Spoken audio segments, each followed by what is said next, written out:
Vamos lá. Pessoal, em nosso último encontro, nós falamos sobre os processos de eletrização mais comuns, que são inclusive abordados na maior parte dos livros didáticos. Vimos eletrização por contato, por eletrização por atrito e por indução. Tá? No processo por atrito, bastava você pegar dois corpos neutros e esfregar um no outro.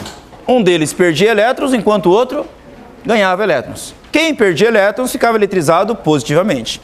Quem ganhava elétrons ficava eletrizado negativamente. Então, no processo de eletrização por atrito, ao final do processo, os corpos ficam com sinais trocados. A eletrização por contato é um pouco diferente. Você pega um corpo já eletrizado e coloca ele em contato com um corpo que está neutro. Por exemplo, e nesse caso o corpo neutro, ele passa a dividir as cargas elétricas com o corpo eletrizado. O resultado, o sistema tende a um estado de equilíbrio e no final os dois ficam eletrizados com carga de mesmo sinal.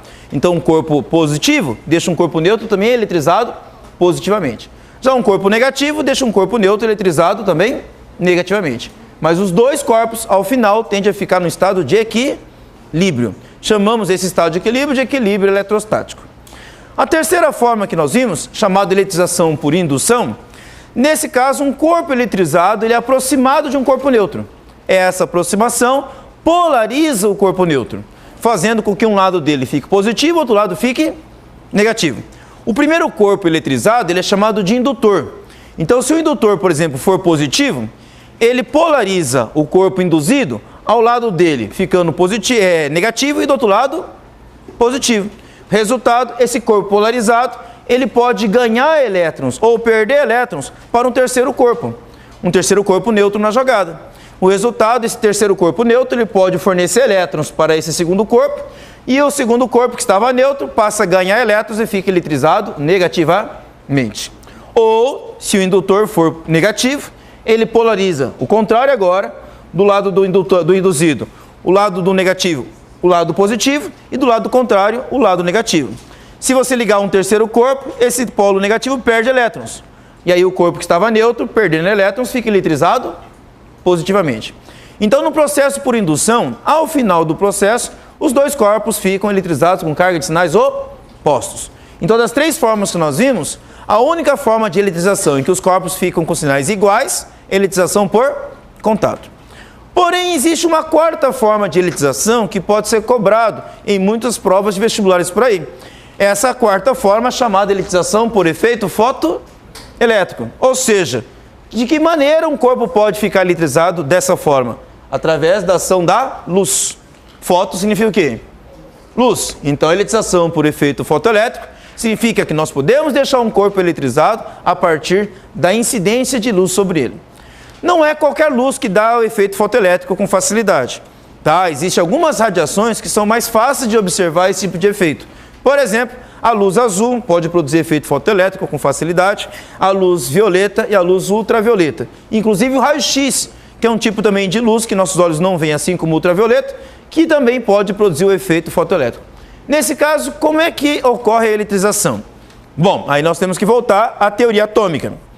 Na teoria atômica, a gente viu que o núcleo é rodeado de elétrons, compondo a eletrosfera, e que esses elétrons distribuem-se ao redor desse núcleo em níveis de energia, ou também chamado de camadas de energia.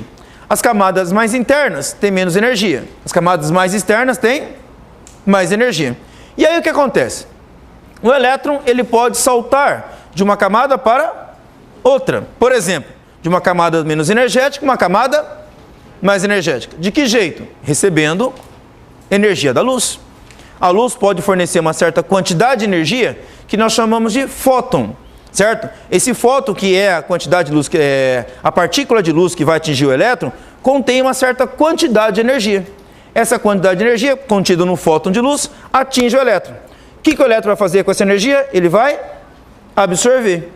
De um estado menos energético, então ele passa para um estado mais energético. E o que o elétron faz quando ele passa para um estado mais energético? Ele salta de uma camada menos energética para uma camada mais energética.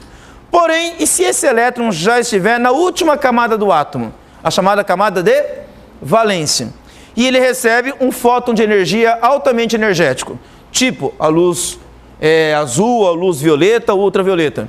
ele vai receber essa energia e vai ficar excitado, vai ficar com mais energia, ele tende a saltar para uma camada mais energética. Porém, ele já está na última camada. Se ele salta agora, o que vai acontecer com ele? Ele cai fora do átomo. Aí, se o átomo perde esse elétron, o átomo fica ionizado, ele fica eletrizado. Então, eu posso eletrizar um átomo fazendo incidir sobre ele uma radiação que tenha grande quantidade de energia por fóton de luz que esteja chegando. Que tipo de radiação tem essa quantidade de energia? A luz azul, a luz violeta, a luz ultravioleta e o raio X. Então, nesse caso, na eletrização por efeito fotoelétrico, o que nós temos?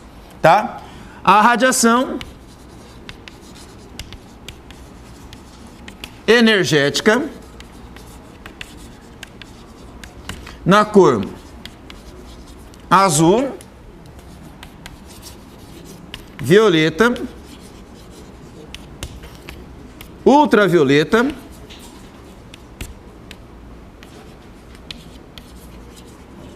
ou raio-x, energiza os elétrons da camada de valência. Da camada de valência dos átomos. E aí o que vai acontecer? Se os átomos de um corpo recebem essa radiação energética e os elétrons ficam energizados, o que vai acontecer com eles? Eles pulam para fora, tá ok? Desse átomo. Resultado, o átomo fica eletrizado. Então vamos imaginar que eu tenho uma placa metálica aqui. Tá? Nós temos aqui uma pequena placa metálica.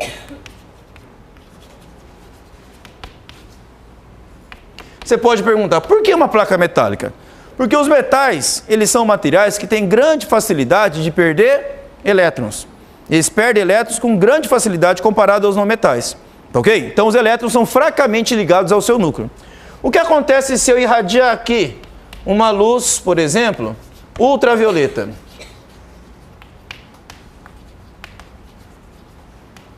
Essa radiação ultravioleta ela vai energizar os elétrons que estão contidos nos átomos da placa aqui, não vão?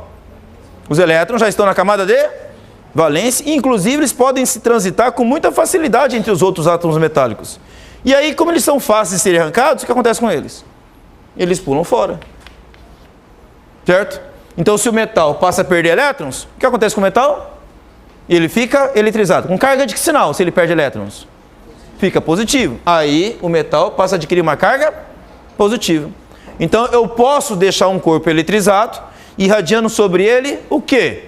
Luz de alta energia, como é o caso da luz azul, violeta, ultravioleta, o raio X. E aí a gente consegue fazer esse metal ficar eletrizado. Entendido, pessoal? Então não é só o processo de atrito, contato e indução que eletriza. A gente também consegue eletrizar por efeito fotoelétrico. Por quê? Porque essa luz, a luz, ela é formada de fótons. O que são fótons? São corpúsculos de luz. E esse corpúsculo possui uma certa quantidade de energia.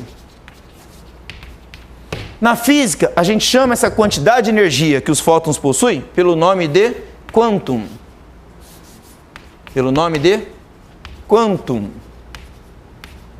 Tá? Então, o quantum é a quantidade de energia que um fóton de luz possui.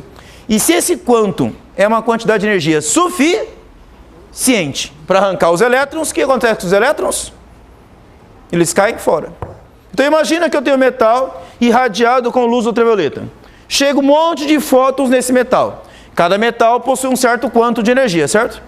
Esse quanto de energia é energético, porque eu estou pegando uma radiação com alta energia.